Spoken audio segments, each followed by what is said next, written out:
Welcome back to another lecture. In this lecture, we're going to cover Aristotle, Nicomachean Ethics. You will find an excerpt in your textbook at page 143. Then we're going to discuss Hilde Lindman, what is feminism, what is feminist ethics, and Carol Gilligan. For Carol Gilligan, there is a hyperlink, and I also listed the same things in the unit, in Unit 9, Week 9. Okay, so let's talk about Aristotle and virtue ethics. So far, we have studied utilitarianism, which is, if you recall, a teleological theory of ethics. Teleological because it is a theory of ethics that is concerned with the consequences of our actions, in the sense that what's important in life, in morality, is not why you do what you do, but what's important is the end result. So you recall that, according to utilitarianism, what I ought to do depends on the consequences of my action. And more precisely, if I do anything, I deliberate morally, and the consequences of my deliberating, actually it's not deliberating, I should say, if I act in a certain way, and the consequences of my actions will bring about, will generate, will create the greatest happiness, for example, for the greatest number of individuals involved, then that action is morally permissible, and in fact it is mandatory. I have a duty to do it. On the other hand, we have learned that Immanuel Kant proposes a form of deontology, deontological ethics, where it's the other way around almost. According to Kant, it doesn't matter the end result. It doesn't matter that many people or animals or nature will benefit from your actions. It doesn't matter at all, in fact.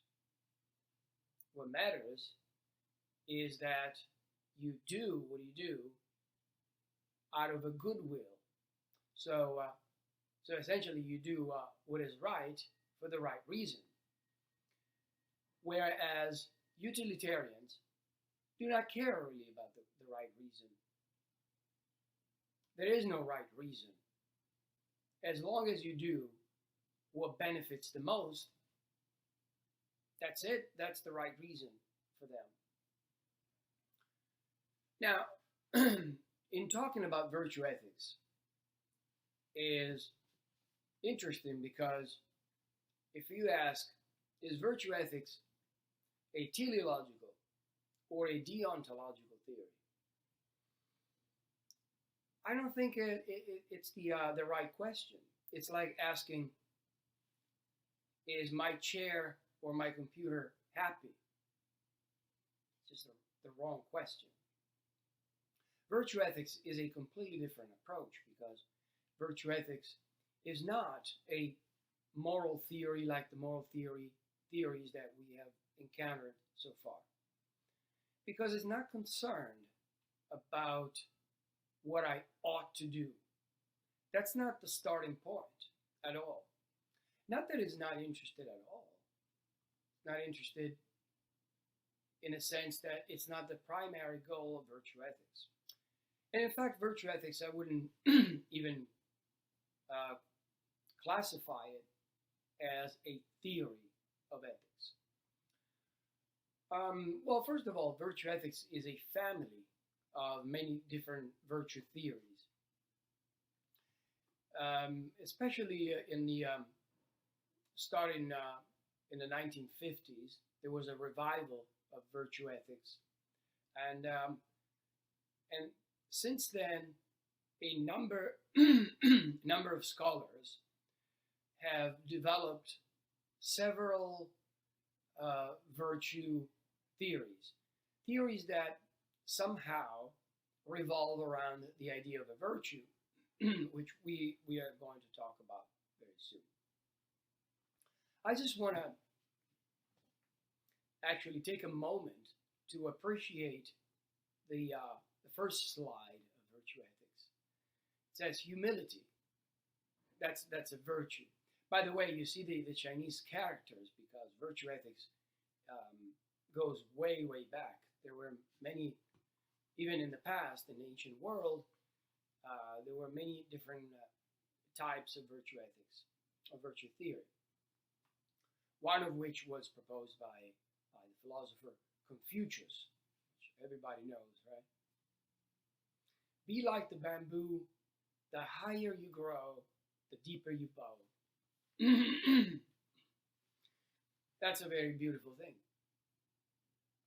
So anyway, but let's talk about, oh, okay, before I switch slide, I just want to ask you a question, and just take a moment to contemplate that. What if I told you that you need to do certain things to live a good life? What if I told you that you don't know yet, but your life is really not flexible in the sense that you can live any kind of way you like and be happy. But there's only one way to be happy. If they told me this, I would think that there's some religious agenda going on. Typically, in religious people tell us that we have to be religious, we have to believe in a certain God, otherwise our lives are empty, they're not complete. And according to virtue ethics, or at least according to some versions of virtue ethics, that's precisely the case. Namely, you must do certain things, behave in a certain way, and more precisely in this particular example of virtue ethics, you have to embrace certain virtues, and you have to grow, you have to develop a certain character in order for you to live a good life. Without this character, you're not going to be able to live a good life. What is a good life? We're going to have to explain what it is. But anyway, let's proceed. Okay, so virtue ethics, as I said, is a broad term. There are many virtue theories. And unlike other theories, you will not be told what you ought to do on the basis of some procedure, some calculation, like we learned in Immanuel Kant and John Stuart Mill. A virtue ethicist is likely to say to you, act as a virtuous person would act in circumstances. You remember, Kant says, act in such a way that you can uphold your moral principle, the moral principle that is driving your action, as a universal law of morality. Here, in virtue ethics, there's no universal law of morality, because it is a very particular. You can call it, some people call it particularism, okay, or situationism. There is a particular situation that you find yourself in. And depending on the situation, you have to react in a certain way, in a proper way. There's a way and a way. Now, let's say that you you find yourself in school, and there's a weak guy that everybody picks on, and there's a group of bullies who are bullying this little guy. What is the proper thing to do in this situation? You are there. You are strong enough. Okay, you are smart enough. And given the all the details, then now we don't know, this is a hypothetical situation, but given all the details, you reason and you say, what should I do? What is the best thing to do? What is the the action that a virtuous individual would do? Now, what kind of virtue action? What individual? It depends on the circumstances. So this particular circumstance requires a certain particular virtue. Which one? Which one do you think matters in this particular situation? Let's say being generous. Maybe, perhaps, being generous. Being compassionate? Yes, also. But it's really not the right, precise virtue that is involved here. Let's see, what else? Magnanimity, being magnanimous. Perhaps too. But as you can see, this is a matter of courage. You are supposed to be a courageous person. See? So as a courageous person, you stand up and tell the bullies to get lost. Because you're courageous. And courage demands that you do what is right in a situation. Of course, you might be afraid, but that's the very point. So courage is what makes you act in spite of fear. Now, don't confuse that with rashness or stupidity, plain. If you are in a different situation where there is a group of terrorists with guns and weapons, perhaps you should think about it. What is the best thing to do? Perhaps it's not a good idea to say, hey, dudes, get lost. That would be plain stupid, because they would gun you down and maybe torture you. So perhaps it's not the best thing to do. So that's the point of virtue. You have to do what is virtuous, what a virtuous person would do in a circumstances, by using reason. So you are courageous, for example, and you stand up to the bullies. But it's not like you lose your courage when it comes to terrorists. It's that your reason, your practical reason, tells you this is not a good idea. Not a good idea risking your life.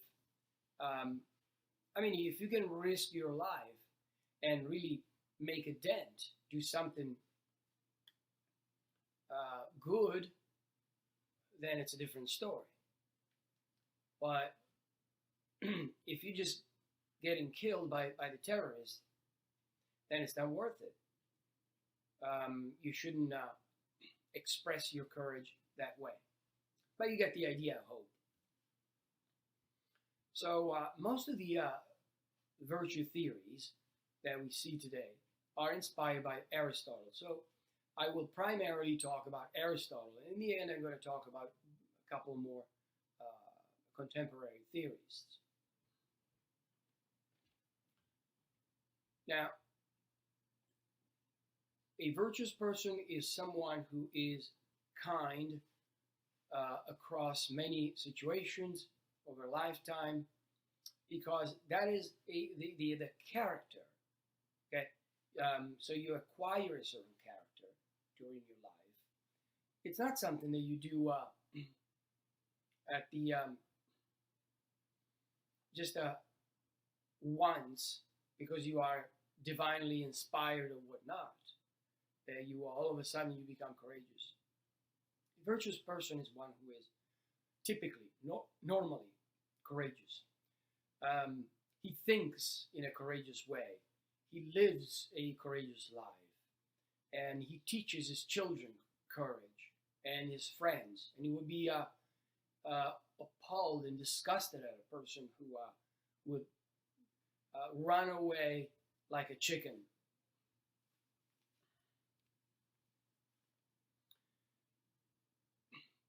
The three great virtue ethicists, are essentially the the greatest philosophers ever existed in humanity. Socrates was already 60 years old when Plato was 20. They became friends. Friends. Socrates was a mentor, was a teacher of Plato. Plato then was a young man when Aristotle,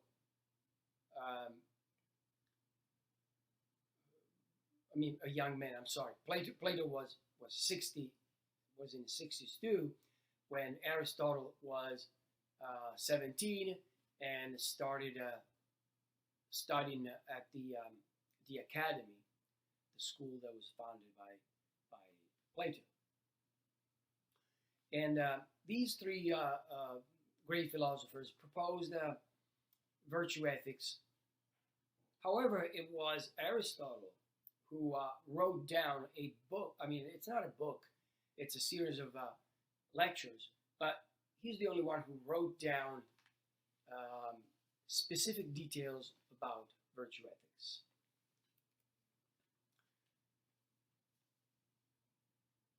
Aristotle wrote the Nicomachean Ethics.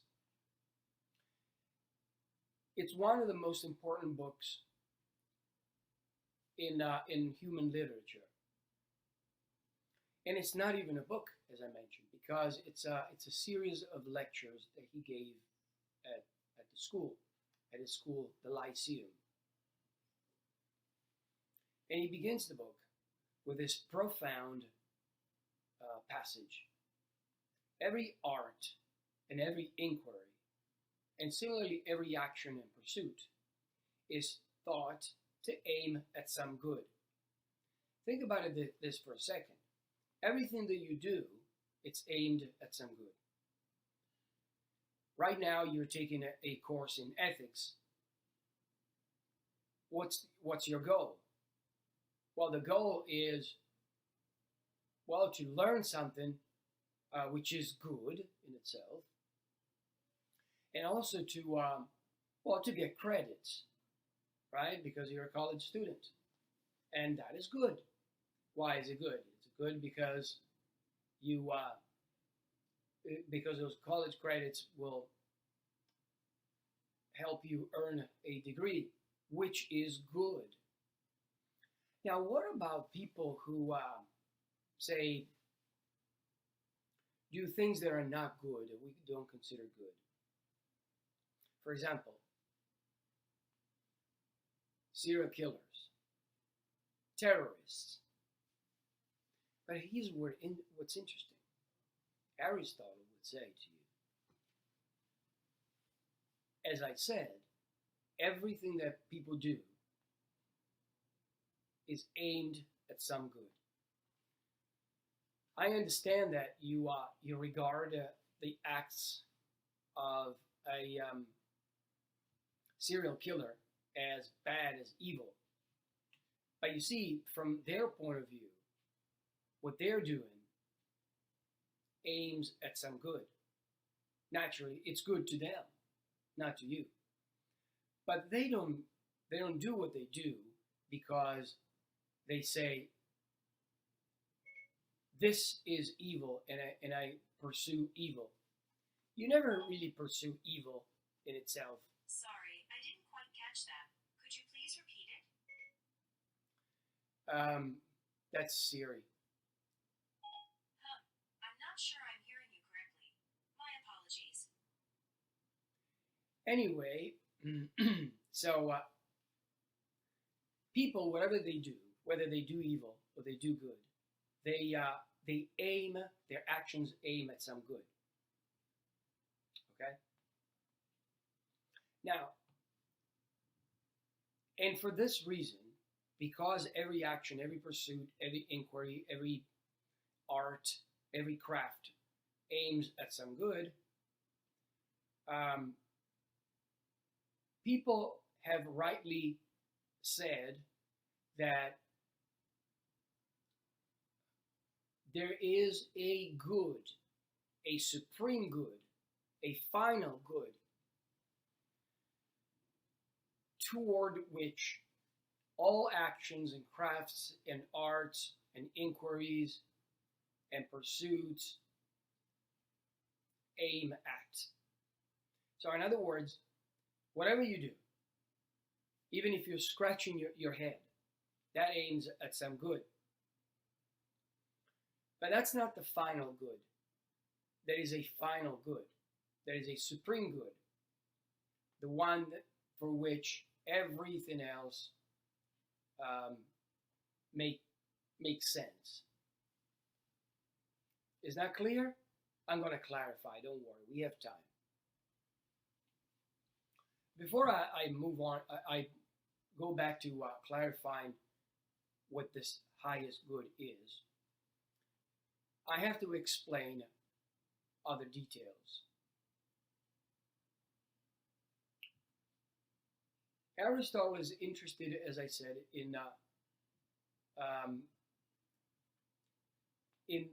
right and moral, just like other theories, but only indirectly. He's more interested in what is good for humans. You see, everything that you do aims at some good. So there must be a supreme good, one that works as a source of all good. And according to Aristotle, there is a good for everything in life. There is a good pencil sharpener. There is a good computer. There is a good pizza. Now tell me this.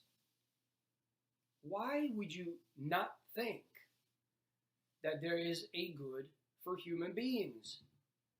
There is, isn't there? And according to Aristotle, this is the most important thing in life. So if you are not thinking about this, you're wasting your time. Because you have to think about what is the highest good for human beings.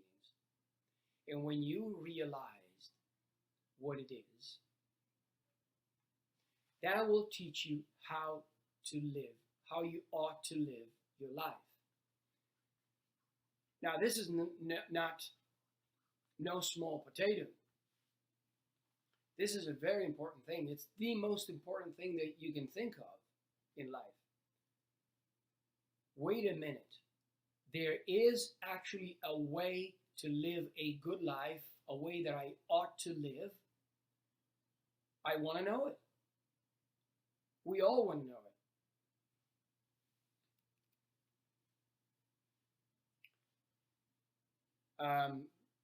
Now,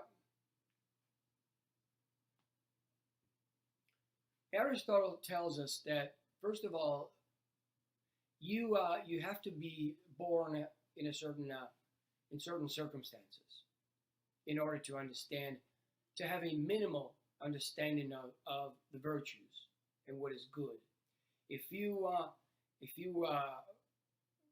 were raised by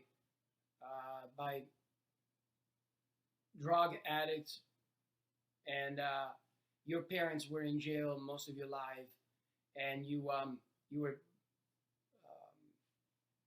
just bounced around from family to family, and they abused you and so on. You're not going to be able to have a minimum understanding of morality and the aim of goodness and the aim of the virtues.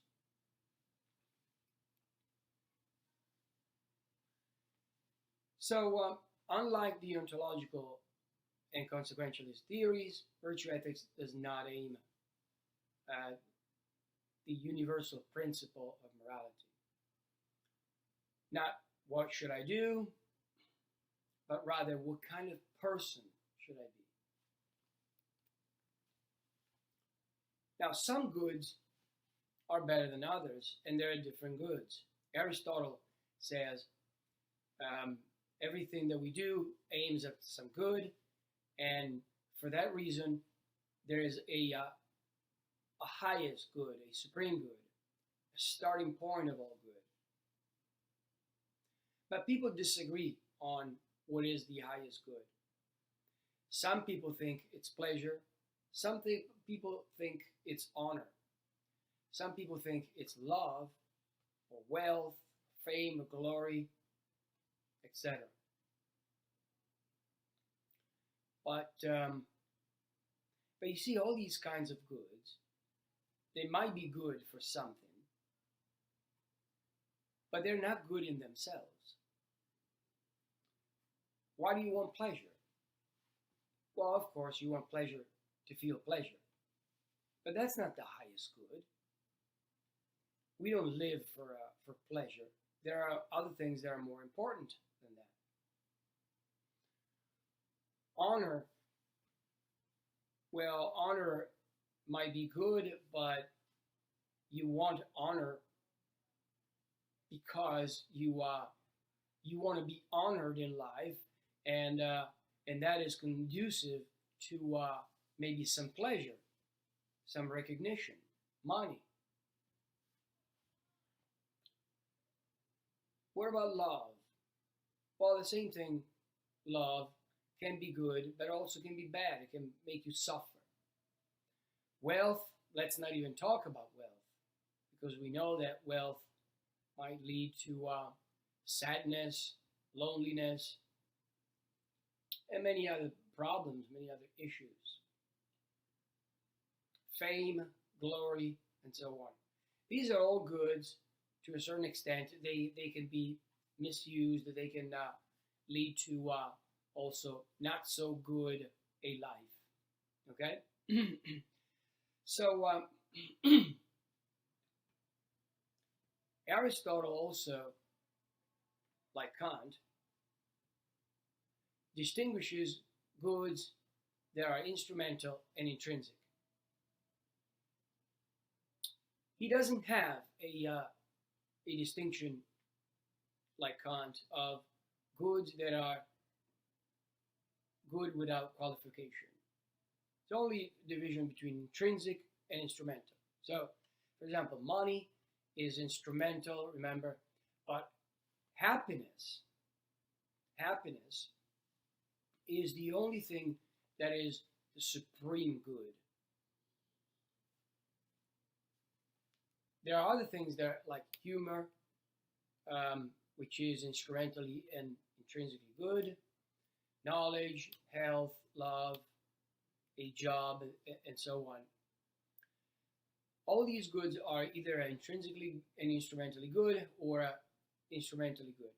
I think my understanding of Aristotle is that happiness is the supreme good, and it's only instrumentally good, in the sense that while love and knowledge and humor and health are things that are intrinsically good, they are good in themselves. Here's the important argument, so pay attention. Health, wealth, humor, knowledge, love, etc. These are things that are um, instrumentally good and intrinsically good. They're both. So these are things that are good in themselves, but they are good for something else. Health is good for living life, going to work, humor, knowledge. Even knowledge, you just don't. Sure, you want knowledge for the sake of knowledge, but knowledge is useful. Love, same thing. You want love in your life, but love is useful. But happiness, on the other hand, happiness is not something that is desired for something else. Happiness is the final end. It's the thing that you want, not because it's useful, but you should want it just for the sake of that. Just because it is the end of humanity. Now, the end of a pencil sharpener, a good pencil sharpener, is to sharpen pencils well. So, if a pencil sharpener were alive, he would say, I want to sharp pencils. Not even because of doing a service to the pencils, but because that is the reason why I was created. Okay? Now, let me say something about happiness. Happiness is probably the worst way of translating the term chosen by Aristotle. In Greek, this term is Eudaimonia. And Eudaimonia, contemporary modern writers translated into happiness. But happiness does not give the really the sense, the meaning of what Aristotle has in mind. Because happiness, when I say happiness, when I say I am happy, what's the first thing that you think about? You think that I am right now I'm experiencing a euphoric state where I smile a lot and I say, I feel good inside. I'm so happy. For example, I took a course in ethics in college, and philosophy is difficult, ethics is complicated, but I got an A. I'm so happy. You see, that kind of happiness is not the happiness that Aristotle has in mind. For one thing, that kind of happiness, and I think I'm not mistaken if I say that utilitarians have that kind of happiness in mind. So that's why it's confusing. Don't confuse Aristotelian happiness with utilitarian happiness. That kind of happiness is physical happiness, satisfaction, or, remember, intellectual happiness. What happens tomorrow? Tomorrow, you lose your wallet with your paycheck inside, a bunch of cash. Sure, you got an A in your ethics course, and you are happy. Are you happy now? Not so much. Or maybe worse things can happen to you, and you see the happiness can vary, go away. But that's not the happiness that Aristotle has in mind. Okay, professor, so which happiness does he have in mind? Well, I'm going to tell you. The happiness he has in mind is a deep satisfaction in life. You don't have to necessarily be happy and smile to have this happiness. But it's a deep satisfaction because you achieved your purpose. Oh, wait a minute. Not your purpose, your Joe, Sally, Michael, Philip. You achieve the goal of humanity, because it is true that we are all different. But with regard to our function in life, the reason why we exist, that's the same for everyone.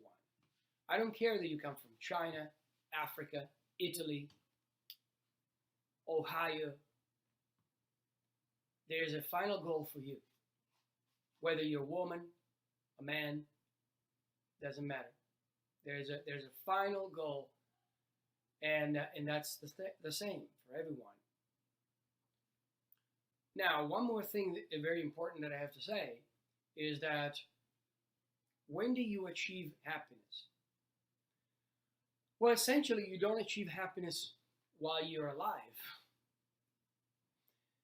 because this happiness comes at the end of your life. This kind of sucks because you want to be happy during life, but Aristotle is not saying that during life you're not happy and then you're happy when you die. That's absurd. Aristotle is saying you are a natural thing, like a tree, for example. Okay? What is a good tree? Well, a good tree is a strong tree that has roots. Well, it depends on the kind of tree also, right? Fruit, leaves, and so on. Then, when the tree is gone,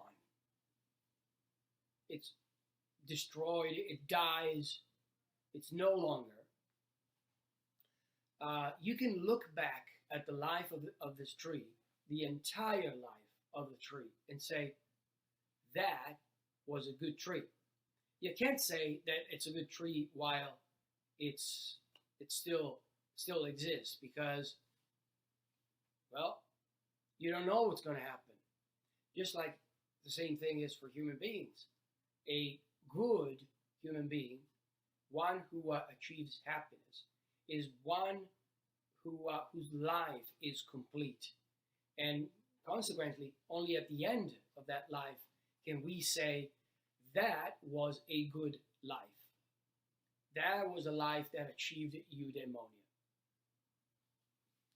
All right, but let me speak even more about this eudaimonia. Now the idea I mentioned earlier about the supreme good. The argument is essentially now, why does this supreme good exist? Why should we trust that there's a supreme good? That's a very clever argument, I think. Here's the argument. Imagine that I say to you, why are you here? Why are you watching my videos? You could be doing anything else, right? You could be going to Central Park or on a date, eating pizza. Why are you watching this? Well, because I need the credits. But why do you need the credits? Well, you need the credits because I want to graduate. I want a bachelor's degree. Now, stop for a second and think about this. I asked you, why are you here?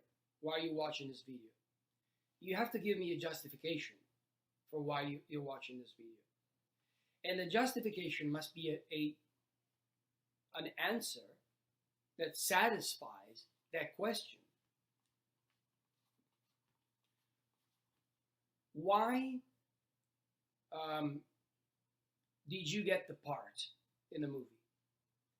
Because I'm 6 feet and 8 inches, and they wanted an actor that is 6'8", and I am the one. Okay, I'm done.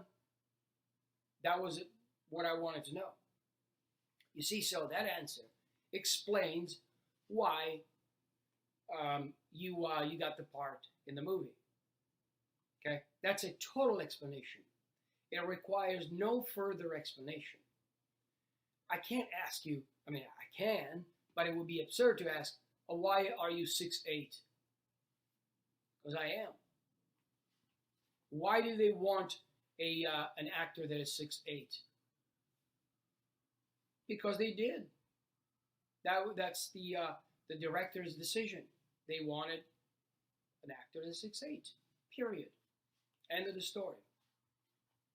Now, let's go back to the example, why you're here. If I ask you why you're here, in order to explain why you're here, you have to give me an explanation that is totally satisfying. It's the end of the story, okay? But notice that by saying that you are here because you want to get credits, that's not the explanation. Because the fact that you require credits has another explanation. So, now, the first question, why you're here, because I want credit, is not satisfied by I want credit. And so, you have not told me why you're here. Because you have to tell me your goal.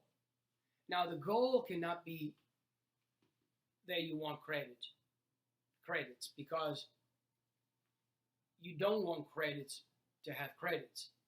You want credits to have a degree. Now, does the wanting to have a degree explain why you're here? No, it doesn't. Because you don't want a degree just to have a degree. You want a degree because you want to get a job, a better job, for example. Once again, let's pause for a second. What am I doing here? I'm giving you a chain of explanations. But since I'm giving you a chain of explanations, I have not yet, or you have not yet, justified why you're here. Okay? So, the reason why you're here, so to speak, is still empty. There's no content to why you're here. There's no reason why you're here yet. Because you're telling me, I want to be here for credits. And I want credits for a degree. And I want a degree for a job.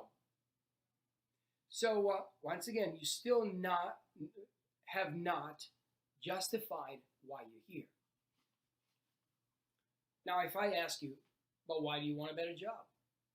Well, because I want more money. But why do you want more money? You see, unless you tell me a final explanation, you're not explaining the original question, why you're here. So you're going to say to me, I want more money because I want a new car. Why you want a new car? Because I want to get to work with a new car and a reliable car, and then a new car will help me find a woman. Why do you want a woman? Oh, because I need a companion in my life. But why do you want a companion in your life? Because I want to be happy. Okay. So, now finally you have given me a final explanation.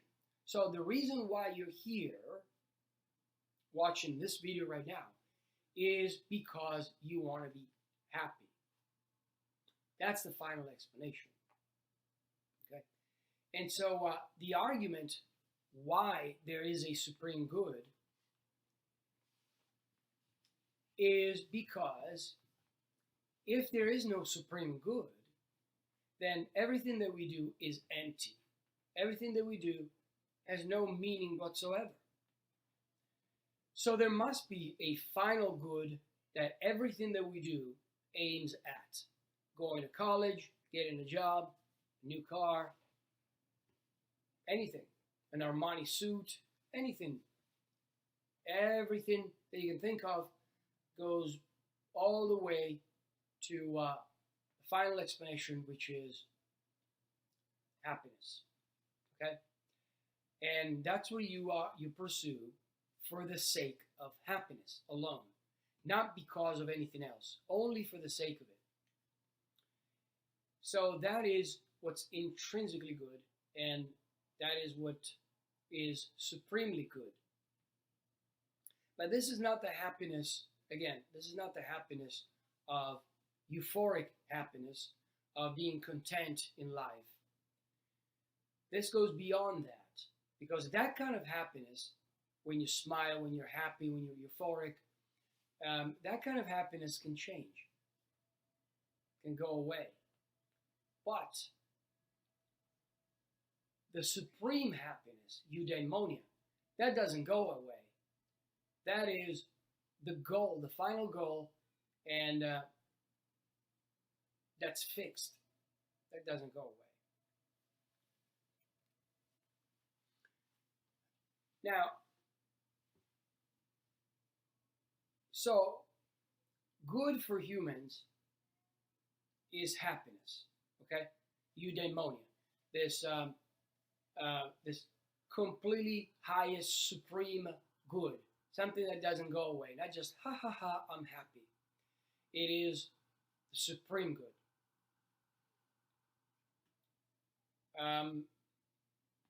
How do we identify this good? Aristotle now here has an interesting argument that has generated a great deal of controversy. To demonstrate that we all have the same goal to achieve eudaimonia, Aristotle talks about the good of a thing is its unique function, not the purpose. Aristotle is not saying that we have a purpose, or we might have a purpose in life, but he's not interested in a purpose. He's interested in a function. So this computer, sure, has a purpose, but it has a function. And its function is to do, well, the things that a computer does well. Okay? Or the function of an eye is seeing. And now suppose that, for example, the eye, the human eye, as evolutionary biologists theorize, is just evolved from a simple patch of skin, a fiber that is sensitive to light. Or let me put it this way. Suppose that the fact that we have eyes and they see, it's totally an accident of the universe, the way the universe goes. There's no purpose for an eye. But still, there's a function. In fact, let me try to give you this example. Suppose that I build a mechanism that is completely stupid. It has no purpose whatsoever. If you ask me, what is that for? Nothing. It has no purpose. Why did you make it? I didn't know what to do. I was bored and I made it. And what does he do? What's his function? Okay, that's important. Its function is to jump and flip. Okay. Then, to be a good object, whatever that is, it's good if it does its function well, which is flipping and jumping. The function of a knife, for example, is cutting. And so a good knife is one that cuts well, that is sharp. Now, we can ask the same question with regard to human beings.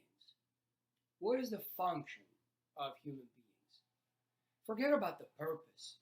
If you are a religious person, you say, well, the purpose is to know God. We don't worry about that. The point is, this human body, this human and this brain, what is the function I don't care about the purpose, but what is the function? What am I supposed to do as a human being? According to Aristotle, what I'm supposed to do as a human being is something that is peculiar to me, but not just me, to all human beings. Now, what's peculiar about a knife? Its edge, its sharpness. You don't have to take my word for it. Just think about a knife. What do you think when you think of a knife? You certainly don't think of something that you can take and rub it against your skin. You think of something sharp that cuts. If you're thinking of a good knife. If I say to you, what is a good knife? Oh, well, strong blade and many other characteristics. But what's the point? What's the function of a knife? Oh, to cut well. Okay. What's the function of a knife? To see well. What's the function of a fountain pen? To write well. And what's the function of a human being? Once again, what is the peculiar characteristic? In a knife, it's sharpness. In an eye is good sight. In a fountain pen, it's writing property. So you have to find something that is peculiar to human beings. And that's difficult because human beings have many different things. Human beings can laugh, can build things, can be happy. What is the one thing, the one characteristic that human beings are famous for? What is their function? If the function of human beings is something peculiar, that peculiar function is reason. Why reason? There are so many functions of humans. Why reason? But because that's the only thing that characterizes human beings. Something that has no reason is not even, I was going to say it's not a human being. It is a human being, but something that has no reason. It's something that cannot have the function of human beings. Animals, for example, have a function, but it's not reason. That is not what's peculiar about animals. They have instincts, maybe.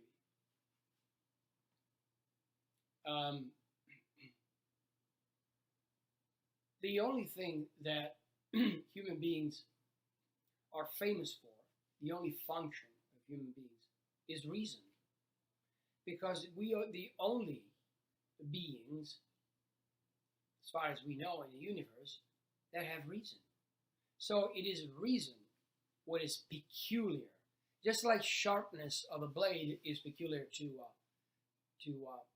knives, reason is peculiar to human beings because we have many different things, but there's only one thing that is peculiar, that is the function of human beings, and that is reason. Therefore, a good human being is one who reasons well. So the highest achievement of human beings is eudaimonia, or flourishing, happiness. And flourishing is an activity exhibiting virtue in accordance with reason. So the ideal function of a human being is the most perfect exercise of reason. Makes sense, doesn't it? Human happiness is the activity of the soul in accordance with perfect virtue. So if you want to answer the question, what you ought to do in life, what is your final goal?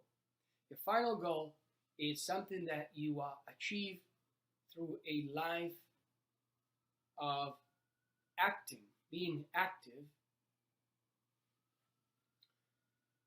in a sense of reasoning well, in accordance with virtue. So essentially, you acquire virtues and you exercise these virtues by using reason, by reasoning well. So living well is the highest good. But what is this eudaimonia? What is this highest good? As I said, that is the function. The function is the highest good. The highest good for a knife is to cut well and be sharp. The highest good for human beings is to reason well, in accordance with virtue. Okay. So a human life is distinctively the life of a being that can be guided by reason. We are distinctively rational animals. Living in accordance with reason. Okay, I explained this essentially before. So, eudaimonia consists in, once again, the activity of the soul which exhibits the virtues by being in accordance with reason.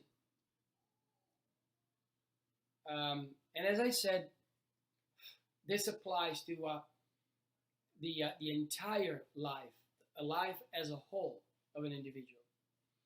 So if you behave virtuously for one day or a month or 10 years, that is not a good life, and you're not achieving eudaimonia.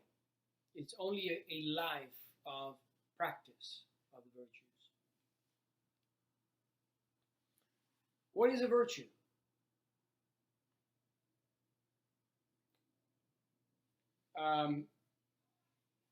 A virtue is an excellence. Is an excellence of character. Okay? Things have virtue when they perform the function, their function, well. Screwdrivers drive screws. That is their work or their virtue. Okay? Also, a thing's work is what only it can do, or nothing else can do so well. There's nothing else that can reason well. There's nothing else that can drive screws well as screwdrivers. That's why we have screwdrivers. But you can drive a screw with a knife, but it's not going to be as well as using a screwdriver. Human beings have intellectual virtues and also moral virtues. Now, intellectual virtues are the virtues of reason, like theoretical wisdom, scientific reasoning, and practical wisdom, and all these intellectual excellences. These things you acquire through education, reading books and studying in school. You can't experience life and learn theoretical wisdom or practical wisdom. These are things that you have to learn. On the other hand, there are moral virtues, which are habits, something that you, but I'm going to explain this later, in a minute. Moral virtues are compassion, courage, and so on. Those are things that you learn through experience.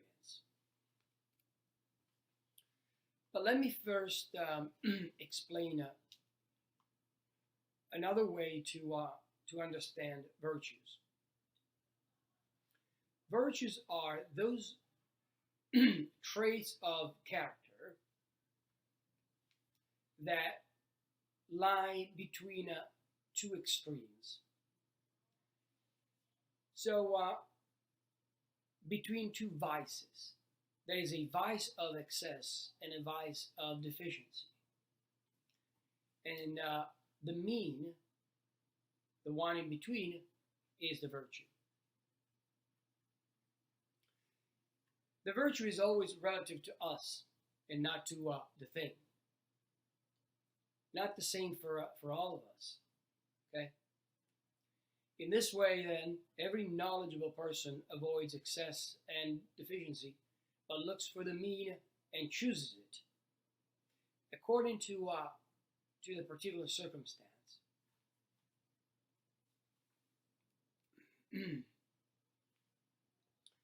Courage, for example, is the mean between being a coward and being rash. For example, when running into battle, the coward lags behind. The rash runs ahead. But the courageous soldier keeps with his mates, keeps marching. That is a consistent character trait. So courage is not in the middle between the extremes.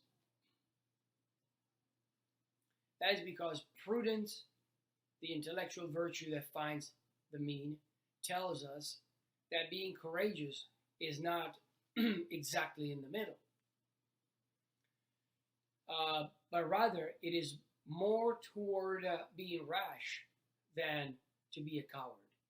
So certain virtues are in between, in a sense, in between, exactly. Not in the precise middle, but in between two excesses.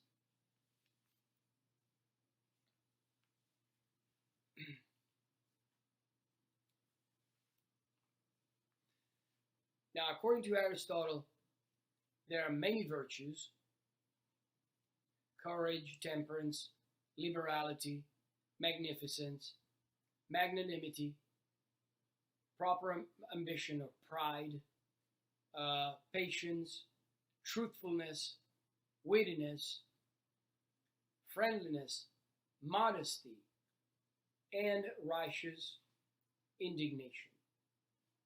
So you have this list of virtues, and you see that on each side you have the excess and the defect. Okay, for example, vanity and pusillanimity, and magnanimity is the mean, the proper mean. There are people who brag about things. There are people who don't brag at all, or are not interested in their own achievements. These are two excesses. They're not good. The good is what's in between.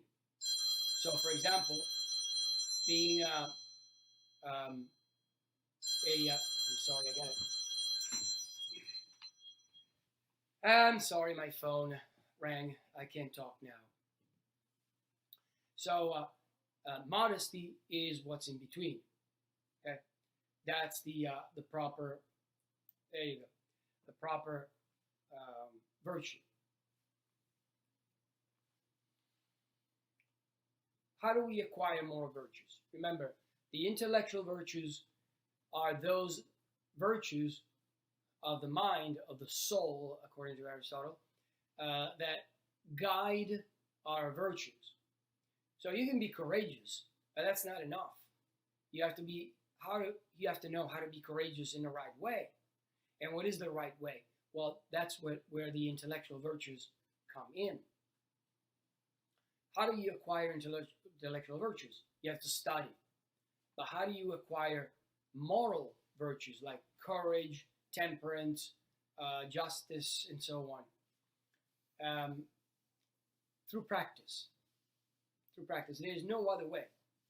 When you are a child, your parents will encourage you to act justly by doing just things, generously by doing generous things, moderate things, and so on. So if virtues are attained by practice and habit, how do we know what acts are just or friendly or temperate in the first place? Because you are learning. Morality is not something that either you have it or you don't have it. It's something you have to learn, you have to nurture, you have to cultivate, you have to nurture these virtues. We learn by observation. We learn by our parents, our teachers. We learn from movies. We learn from books. And we have to practice, because if we don't practice, we cannot be virtuous. If you're not habituated to donating money, helping people, being nice, being witty, being friendly, if you don't have friends, you can't be a friendly person, right? So it's virtues. That's what's interesting and characteristic about the virtues, that they require action. You don't just sit on a couch and acquire virtues. You have to act.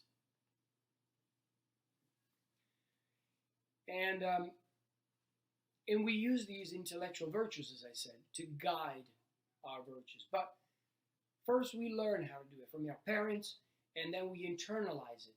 So don't make the mistake of thinking that moral virtues are just habituation, rote, mechanical way of thinking. Not at all.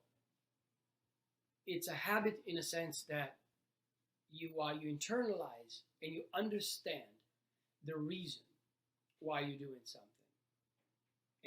And then eventually you do it for its own sake. Not just because you've been doing this a million times and you keep doing it. You can actually see why. You can actually appreciate the virtue itself. So, as I said, they're not habits.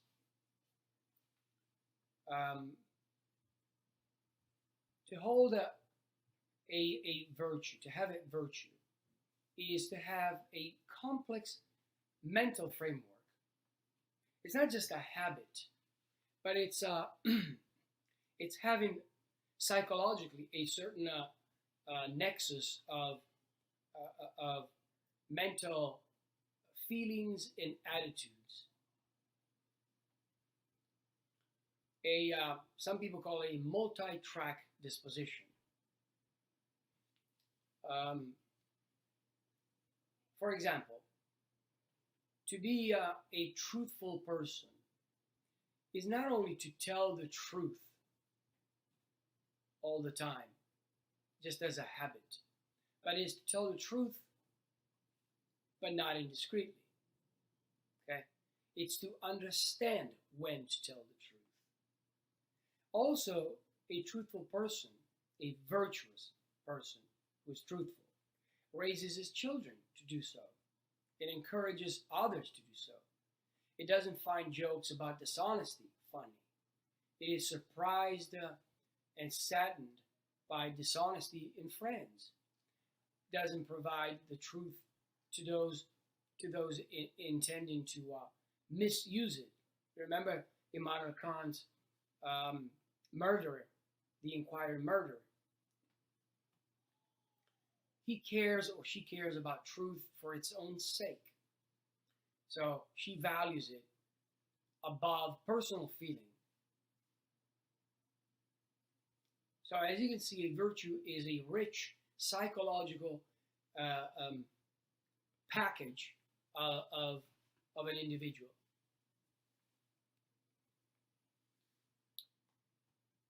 Getting and keeping moral virtues.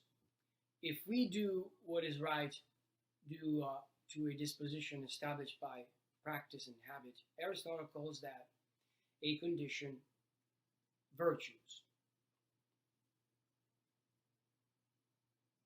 If we do what is right, depending on your inclination, your personal feelings,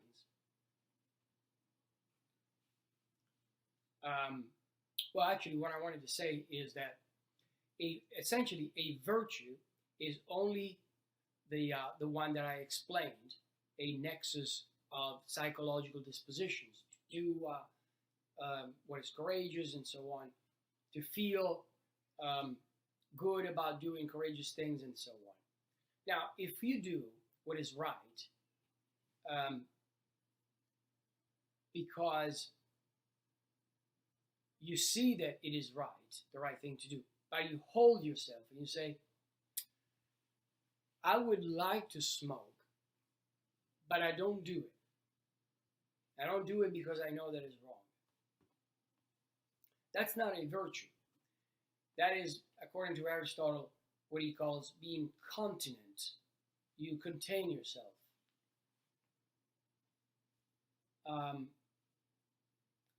if you fail to do what you're supposed to do, you are incontinent. And if you have no interest whatsoever in even doing what you're supposed to do, then you are vicious, according to Aristotle. So the virtue is the only disposition that you feel good about it, you think about it, and you are used to doing that thing.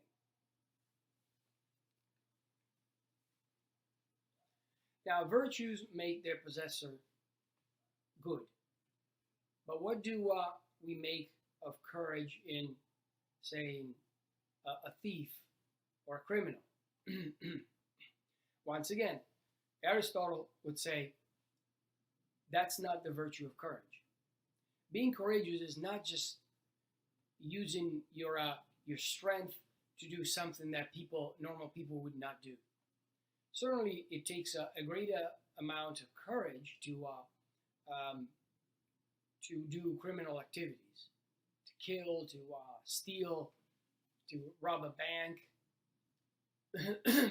But that disposition, first of all, is not a consistent disposition, or it might be consistent, but it doesn't harmonize with other characteristics of courage or other virtues.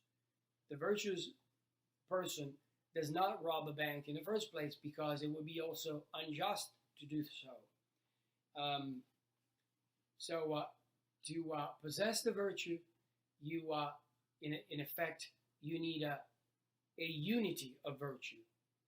So that means you everything that you do involves all the virtues. All the virtues are required, according to Aristotle. All the virtues are required for an individual to be a virtuous individual. Now, let's talk very briefly about other forms of virtue ethics. After Aristotle, many other philosophers came up with different virtue theories.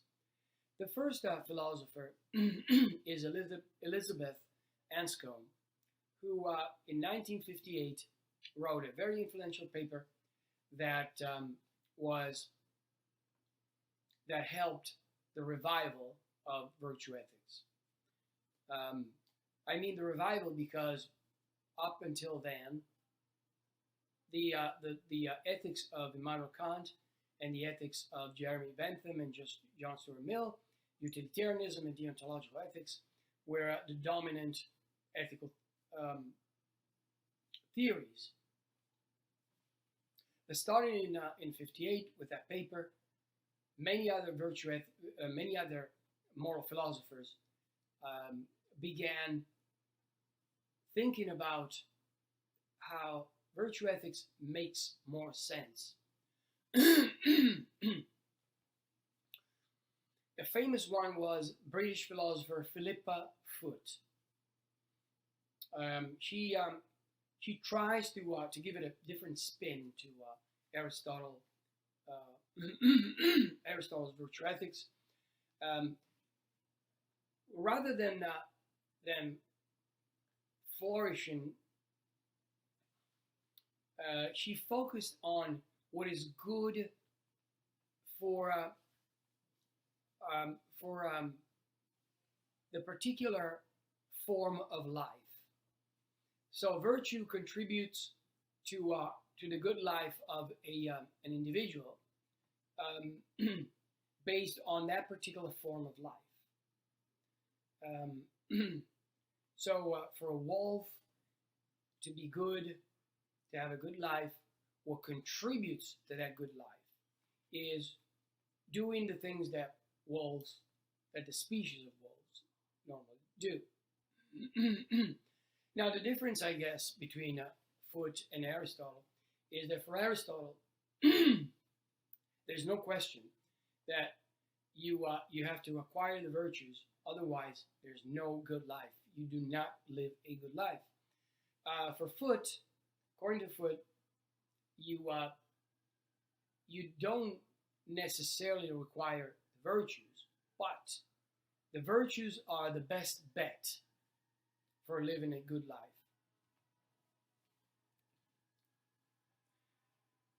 Another very important virtue ethicist is Aleister MacIntyre. MacIntyre's account of the virtues varies significantly from that of Aristotle, because he does not have a concept of eudaimonia, of flourishing, as a universal good for all humanity. In fact, he pointed out that because there are differences, there cannot be reconciled among different people and different societies in the world. He concluded that these differences are attributable to different practices that generate different conceptions of virtue. So the virtues are based on, whereas Aristotle would say, courage is courage for me, is for you, for a person in Asia or in Austria. But according to MacIntyre, the virtues depend on the practices, on particular people. So each account of virtue requires a prior account of social and moral features in order to be understood. In order to understand, for example, what virtue was in ancient Greece, you have to understand the life and the customs of the ancient Greek society. You can't possibly understand courage in terms of what we think courage is, because for the Greek society, being courageous was going to battle and behaving in a certain way. So virtues, consequently, according to MacIntyre, are exercised within practices. There are coherent social forms of activity and seek to realize goods internal to that activity. So the virtues are those excellent characteristics that can make an activity good.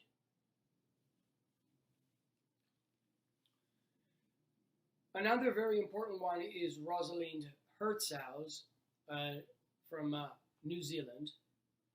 She expanded the virtues, the list of virtues, and also she criticized Aristotle for saying that women and slaves do not count.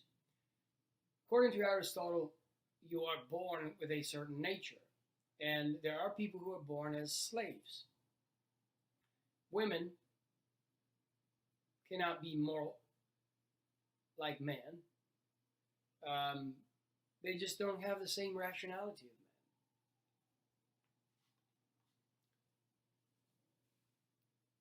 All right, now let's talk about, just for a second, about Carol Gilligan and a different form of virtue. Some people might agree that what Carol Gilligan proposed was a form of virtue ethics. Perhaps a form of virtue ethics that is not so parochial or prejudicial as the one proposed by Aristotle. In 1982, she wrote a famous book entitled In a Different Voice. Carol Gilligan was the student of a very famous psychologist, Lawrence Kohlberg. Lawrence Kohlberg was famous for his 6 stages of moral development. As human beings, we go from the bottom level of morality to the top level, to this pyramid, as you can see. When you're a child, you only think about punishment and reward. Then you think about self-interest.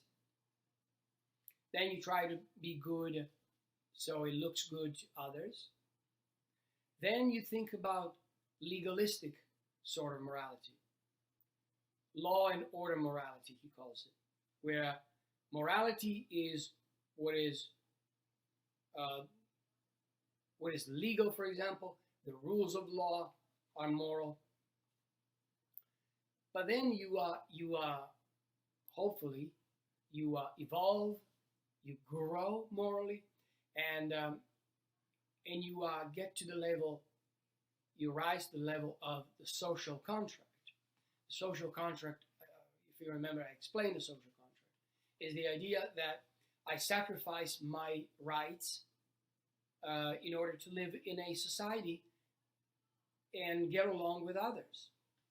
So I give up my freedom in return for certain protection from the state, and in order for me to live well with you and others. So according to Kohlberg, the highest possible achievement of morality is that of principle. It's finally when you understand that you have principles. It's not a matter of law, but you have certain principles that are consistent. Well, in a way, the form of morality that Immanuel Kant has in mind. That's how you grow morally. Now, the problem is that Kohlberg, in devising this pyramid of the development of morality, he focused on studies that involved white male children and white men. You can see already that any study that only involves white males is bound to be wrong. Carol Gilligan was a student of Kohlberg, and according to her research, she concluded that that females, women, develop different standard of morality. Boys, males, typically, and now, why is this? That is probably because of society. Boys have or have been inculcated morality in the form of justice, a legalistic morality. Whereas women have a different approach to morality. They care for others. They have a different perspective of responsibility, self-sacrifice that men typically don't have. As I said, this is probably due to it could be in part due to our nature, the nature of human beings. If you go back to prehistory, men provided food, women cooked, women had to take care of babies. For one reason, is because they make babies, and so they had to by nature, they have to be these nurturers and care about the well-being of the family. Men were different. Men were just going around with the clubbing other people, and taking home the bacon, so to speak.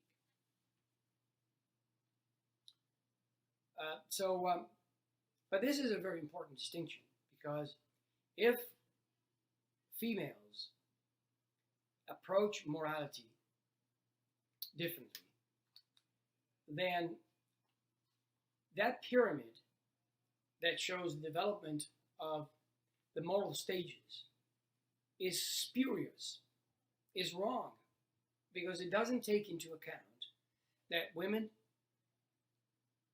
develop morally in a different way. Or, in other words, in a different voice. Now, what is feminist ethics? Once again, feminist ethics, there are many feminists who argue that feminist ethics has nothing to do with virtue ethics. But there are many others who say that virtue ethics in reality is an extension or a branch of virtue ethics. But according to the selection I assigned by Hilde Lindman, there is a misunderstanding about feminist ethics that must be clarified. Many people believe that feminist ethics is a movement that aims at making women equal. First thing that people say, oh, you're a feminist, so you want to be equal. And that, according to Lindman, is a profound mistake. Because if you ask a woman, or if you are a woman, ask yourself, do you want to be equal to men? I don't think so. Which men, first of all, you want to be equal to? You want to be equal to me? You want to be equal to Obama? To Donald Trump? To African people? To Chinese people? It doesn't make sense. Women don't want to be equal to men. Secondly, the definition itself is insulting to women, should be insulting, because why should we treat men as the paradigm by which women need to measure themselves and say, oh, here's men, I want to be equal to that. That is also a profound mistake. Another problem with feminist ethics, a misunderstanding of feminist ethics, is this idea of women desire this, and that's a profound problem according to Lindman, because what is a woman? Now, the gender, woman, the term woman is a gender, but don't forget the gender is not biological. You're not born a woman. You become a woman because your mom dresses you in pink, paints your nails, teaches you a certain movement, certain gestures, tells you to be a woman you have to be delicate, to be a woman you have to use lipstick, to be a woman you have to desire men. But that's all teaching of people, society. You're not born with lipstick or paint on your nails. That's something that they teach you how to do. There are people who are born with a vagina, but they're not women, because they don't feel like being a woman. And there are also individuals who are born with testicles who are not men, and they don't want to be men, they don't want to be categorized as men. And when we look in nature, by the way, we see a variety of people with different kinds of genetic codes. So it's not so black and white.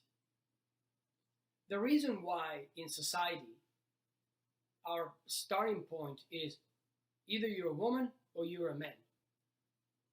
If you are in between, I don't understand who you are. Now, I have to say, nowadays we have moved past this this dichotomy, man and woman. Still, it's not very good because we recognize gay people. So we say, oh, okay, fine, you're not a man, you're a woman, okay, you're gay, okay, you're homosexual. But once again, that's not it. These are not only the three categories, there are many categories in between. And the LGBT movement, if you know anything about it, is all about that there are many, many different expressions of an individual. There are, well, I'm not going to list them all, but if you look them up, there are many expressions. So the point is, feminism is not about gender, okay? Now, so what is feminism then? Feminism is about understanding power, okay? Feminism is concerned about the disproportionate distribution of power between men and women. Not only men and women, but also other minorities, homosexuals, transgenders, and so on. So the point of feminist ethics, the reason why feminist ethics was founded was not because women want to be equal. That's an absurdity, and it's insulting to women, by the way. The point of feminist ethics is to criticize, to understand, and try to correct the inequality in gender and these false beliefs that women want to be the same as men. Okay, so it's about power relationship and how to fix the power relationship, because most of the problems that we have in society are due to the fact that men rule the game, have been ruling the game. Man decides, man dictates the rules, and everybody else has to comply to the decisions of men. So in modern times, you see how we have gay pride, the LGBT movement, and we are, at least we are taught that we have to be more sensitive and more understanding of the fact that to be a human being is not to be reduced to the simple category of man, woman, or even homosexual. It's much more than that. Being a human being has it's more, even more than a rainbow. They use, the LGBT movement uses a rainbow as symbolizing this array, variety of expressions, but it's even more than the colors of a rainbow. Being a human being is very complicated. It has many, many, many different expressions that cannot possibly be captured by man, woman, or homosexual. And unfortunately, as a result of this categorization, our society suffers. People suffer. And the point of feminism is this and nothing else. The point of feminism is not for women to rise above and rule over man.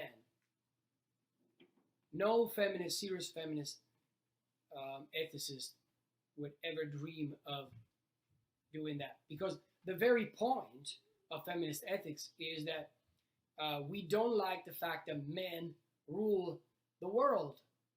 So why would feminist ethics now want women to rule the world? That would not be an intelligent philosophical ethics. Okay. So this is the end of this lecture. What are your questions? Once again, if you have questions, email me. We can talk about these things, or use the forum discussions. You can always start a forum discussion, by the way. You can always start a question, a thread. Okay? I have established certain questions, but don't feel that you only have to answer those questions. You can start your own thread and discuss a question. What do you think about feminism? What do you think about Aristotle, and so on? Start one if you have questions, if you want to know more about it, because obviously we are not in class, but it's like being in class. Take advantage of the forum, and once again, I hope you enjoyed this lecture. I hope you learned something positive, something new, and I'll see you next time for lecture number 10.